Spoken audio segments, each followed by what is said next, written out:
여러분 안녕하십니까. 법률사무소국토의 김조영 대표 변호사입니다. 조합장 추진위원장 공방 32차입니다.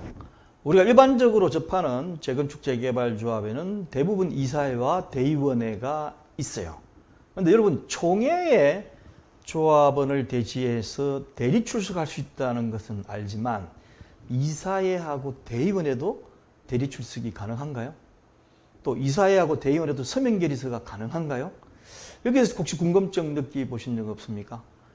이 강의는 단순히 서면 결의서가 가능한지 대리 출석이 가능한지에 관한 궁금증을 푸는 것도 중요하지만 마지막에 제가 말씀드린 것처럼 이 제도가 가능하다면 혹시 지금까지 우리가 하고 있는 것이 잘못된 것은 아닌가? 이렇게 하기 위해서는 어떻게 준비해야 되는가라는 것을 말씀을 드리기 위함입니다. 먼저 첫 번째, 도시 및 주거환경 정비법상 대리 출석 서면 결의서 관련 조항이 있을까요? 없을까요? 제가 이렇게 물어보면 좀 뭔가 숨겨져 있는 것 같죠? 자, 도시정비법을 보기 위해서 정비사 법령 해설집을 한번 뒤져 보겠습니다. 과연 법령상 대리 출석 서면 결의서 관련 조항이 있을까요? 없을까요? 첫째, 이사회 조항에 관련된 건데 이사회 조항은 도시 및 주거환경 정비법 시행령 시행규칙을 보면 이사회 관련 조항은 아예 없습니다. 아예 없어요. 뭐 이사회 회의록을 공개 이럴 때만 이사회가 등장하지 이사회의 개최, 의사회의 의미 이런 거 아무것도 없어요. 어떻게 법률도 없고 시행령도 없고 시행규칙도 없을 수가 있을까요? 어쨌든 그런데도 굉장히 현실적으로는 이사회라는 것이 중요한 조직으로 작용을 하고 있는 것이 사실입니다. 그 다음 두 번째, 대의원회 조항은 있어요. 법률 제46조 대의원회라는 제목의 조항, 그 다음에 시행령 43조 대의원회가 총회의 권한을 대행할 수 없는 경우, 그 다음 44조 대의원회라는 조항이 있는데 대리 출석 가능한 여부는 그리고 서면 결의서 관련 내용은 없습니다. 결국 법에는 아무것도 없다는 거죠. 이사회하고 대의원회가 과연 대리 출석이 가능한지 서면 결의서 관련해서 할 수 있는 건지 없는 건지 난 못 나갈 수 있잖아요. 그럼 서면 결의서 하고 싶은데 안 하고 있어. 과연 이게 정당한지 여기에 관련된 내용입니다. 자, 그러면 도시 및 주거환경 정비법에는 없다. 그럼 다른 법에는 혹시 없나? 이렇게 생각하실 수 없겠습니까? 자, 다른 법률에는 어떻게 되어 있는지 한번 보겠습니다. 다른 법률? 그거 우리하고 관련 없자. 이게 아니기 때문에 제가 말씀드리는 겁니다. 먼저 도시 및 주거환경 정비법 규정을 보면 38조에 조합의 법인격 등 해가지고 1항 조합은 법인으로 한다라고 돼요. 근데 이 법인은 민법상 법인을 얘기하는 겁니다. 그 다음 보면 49조 민법에 준용해가지고 조합에 관하여는 이 법에 규정된 사항을 제외하고는 민법 중 사단법인에 관한 규정을 준용한다라고 되어 있어요. 도시 및 주거환경 정비법에 내용이 없잖아요. 그러니까 민법 중에 사단법인에 혹시 뭔가 있을까 해가지고 뒤져봐야 되겠죠? 자, 그러면 뒤져봅시다. 민법 3장에 보면 법인이라고 나옵니다. 이게 이제 사단법인에 관한 것이 좀 나오는데 73조를 보면 사원의 결의권이라고 되어 있어요. 1항 각 사원의 결의권은 평등하다. 맞는 얘기죠? 그 다음 2항 사원은 서면이나 대리인으로 결의권을 행사할 수 있다. 라고 되어 있죠. 그럼 사원은 서면이나 대리인으로 결의권을 행사할 수 있는 것이 원칙으로 되어 있어요. 다만 전 2항의 규정은 정관에 다른 규정이 있는 데에는 적용하지 아니한다라고 되어 있습니다. 자, 지금까지 보신 그 결과가 뭐죠? 우리는 도시 및 주거환경 정비법에 규정이 없지만 민법에 따라 가지고 서면이나 대리인으로 결의권을 행사할 수 있겠네? 그런데 혹시 정관에 다른 규정이 있을까 모르니까 한번 정관을 뒤져봐야 되겠구나. 우리 조합의 경우는 어떻게 되어 있는지 라고 이제 생각을 할 수밖에 없죠. 자, 그러면 다음으로 정관을 넘어보겠습니다. 모든 조합의 정관은 다 다르기 때문에 조합 표준 정관에 관련된 것을 제가 예를 들어가 보겠습니다. 조합 표준 정관 법령 해설집에 보면 나와 있습니다. 자, 어떻게 되어 있냐면 재개발 정비사업 조합 표준 정관과 재건축 정비사업 조합 표준 정관 굉장히 오래된 것들이지만 현재 조합의 경우는 대부분 이 표준 정관을 따라서 정관을 규정해 놓고 있습니다. 재개발 표준 정관 26조 보면 대의원의 의결 방법이 있는데 뭐라고 되어 있냐면 2항 대의원은 서면으로 대의원에 출석하거나 의결권을 행사할 수 있다. 이 경우 제1항의 규정에 의한 출석으로 본다라고 해서 대의원은 서면으로 할 수 있다. 그럼 대리는 어떻게 되지? 대리는 말이 없어요. 근데 재건축 정비사업조합 걸 보면 대의원은 대리인을 통한 출석을 할 수 없다라고 못을 박아놨습니다. 여기는 없잖아요. 재개발은. 재건축은 없다. 다만 서면으로 대의원회에 출석하거나 의결권을 행사할 수 있다. 이 경우 제1항의 규정에 의한 출석으로 본다 해놓고 3항에 보면 23조의 규정은 대의원에 준용한다. 혹시 이게 무슨 다른 조항이 있을까? 23조를 한번 보면 별 내용이 없습니다. 이사회든 대의원회든 나와가지고 뭐 필요한 사람이 있으면 나와가지고 발언을 할 수 있도록 할 수 있다. 이런 정도의 내용이 다른 게 없어요. 자, 그럼 이사회는 어떻게 되느냐? 이사회 관련돼 가지고 표준정관을 보면 재개발 같은 경우에는 29조 이사회의 의결 방법. 이사회는 대리인 참석이 불가하며 구성은 과반수 출석으로 개의하고 출석 구성은 과반수 찬성으로 의결한다. 그러니까 일단 이사회는 대리인 참석이 불가하다. 그럼 서명결은 어떻게 되지?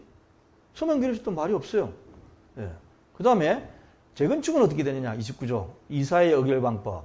이사회는 대리인 참석이 불가하며 구성은 과반수 출석에 과반수 찬성. 그 다음에 26조 2항의 규정은 이사회 의결에 준용한다라고 되어 있습니다. 여기도 이사회는 대리인 참석이 불가하도록 되어 있어요. 근데 26조 2항은 준용한다고 되어 있으니까 재건축조합의 26조 2항이 뭔지 한번 들춰보면 대리인을 통한 출석을 할 수 없다. 다만 어떻게 되죠? 서면으로 할 수 있다는 거죠. 그러니까 결과적으로는 재건축조합의 이사회도 대리인 참석은 안 되지만 서면은 가능하다라고 되어 있습니다. 왔다 갔다 하니까 복잡하죠. 네 가지 말씀. 재개발, 재건축, 이사회, 대의원회. 이렇게 복잡합니다. 복잡한데 어쨌든 이걸 이제 정리를 해야죠. 그래서 제가 정리해 보겠습니다. 재개발 조합의 경우는 여러분들 영상 보실 때 항상 제가 요약을 해드릴 테니까 끝부분을 꼭 보셔야 돼요. 이사회는 대리인 안 돼. 서명결의는 돼. 대의원회는 대리는 돼. 서명결의는 안 돼가 재개발 조합입니다. 그 다음 재건축 조합은 이사회의 경우는 대리 안 돼. 서명결의는 돼. 대의원회도 대리는 안 돼. 서명결의는 돼. 자, 이거 어떻게 외우죠? 어떻게 외우죠? 자, 제가 외우는 방법을 알려드리겠습니다. 재개발 조합이든 재건축 조합이든 표준정관처럼 되어 있다면 이사회든 대의원회든 서명결의는 다 된다. 그죠? 서명결의는 다 된다. 그 다음에 대의원회 같은 경우에 마찬가지로 대리가 가능하냐는 건데 대의원회든 이사회든 대리가 원칙적으로 안 되는데 재개발만 대의원회가 대리가 가능하다. 다시 정리합니다. 이사회든 대의원회든 재개발이든 재건축이든 서명결의는 전부 다 인정이 된다. 그 다음에 대리와 관련해서는 재개발 조합의 대의원회만 가능하고 나머지는 안 된다. 안 된다. 재개발 조합의 대의원회만 대리가 가능하고 안 된다. 아, 복잡하다. 그냥 우리 조합 정관도 재개발 조합의 대의원회도 안 되도록 하자. 그러면 돼요. 그렇게 될 수도 있습니다. 어쨌든 서면결의는 다 되도록 되어 있기 때문에 여기에 제가 중요 키포인트를 이 강의에서 잡으려고 합니다. 자, 그러면 이렇게 대리하고 서면결의를 위한 준비, 대리는 일반적으로 안 된다고 생각을 하더라도 서면결의는 다 되잖아요. 근데 과연 우리가 지금까지 이사회하고 대의원회 때 이렇게 서면결의가 가능하도록 해왔을까라는 거죠. 자, 먼저 대리가 가능하다 그러면 대리인 위임장만 준비하면 됩니다. 이건 총회 때 해보셨지 않습니까? 총회에 있는 것처럼 총회에 있는 위임장을 제목만 바꿔가지고 대리인 위임장 만들어서 이사회든 대의원회든 가능하다고 돼 있는 정관이 있다면 와서 대리 위임장 쓰고 들어오십시오. 인감도장 찍어 미리 오셔야 됩니다. 이렇게 하면 되는 거죠. 그런데 서면결의, 서면결의에 대해서는 아무 무방비 상태로 지금까지 지내온 게 많습니다. 서면결의가 뭐냐면 내가 회의에 참석할 수 없을 때 회의 안건에 대하여 사전에 충분히 이를 알고 서면결의를 할 수 있도록 돼야 될 거 아닙니까? 그러니까 회의 자료를 미리 받아보고 사전에 내가 이 날짜에 갈 수 없지만 내가 서면결의서를 통해서라도 내가 출석하고 안건에 대해서 내로서 대의원회든 이사회든 하고 싶다라고 할 수 있도록 해야 될 거 아닙니까? 그러려고 하면 어떻게 하죠? 총회 책자처럼 대의원회 안건 내용을 제목만 적지 마시고 어떤 경우는 제목만 적어 있어요. 어떤 경우는 이사회 가면 제목도 안 적어 있습니다. 그래서 현장에 가야 가야 뭐 이런 게 있구나라고 생각할 정도로 허술하게 하고 있어요. 누가 잘못하고 있는 거죠? 정비사업 전문관리업자가 잘못하고 있는 거죠. 조합집행부가 모를 수 있잖아요. 처음이니까. 그럼 정비사업 전문관리업자가 모든 게 서면 결의 가능하니까 이사이든 뭐든 사전에 자료를 준비해가지고 이렇게 미리 보내시고 서면 결의서도 같이 보내셔야 됩니다. 그래야 혹시 못 오시는 분이 있으면 서면 결의서를 보내가지고 의결을 하도록 해야 됩니다. 라고 하는데 많은 조합의 경우에 지금 이게 안 되어 있습니다. 안 되어 있습니다. 그래서 팽팽하게 이사들이 싸우는 조합, 또 팽팽하게 대의원들이 싸우는 조합은 이사나 대의원들이 100% 참석하는 것이 아니기 때문에 서면 결의서를 허용했다 안 했다 가지고 문제가 될 수 있어요. 그러니까 반드시 이번부터는 서면 결의가 가능하도록 정관에 되어 있다면 어떻게 되죠? 이사이든 대의원이든 회의 자료를 미리 보내면서 서면 결의서까지 같이 보내가지고 할 수 있도록 해요. 제목만 써서 보내면 안 됩니다. 제목만. 그렇게 하시면 절대 안 되니까 간단하게 써도 안 돼요. 조금 총회처럼 자세하게 할 수 있도록 다 하셔야 된다는 걸 말씀을 드리겠습니다.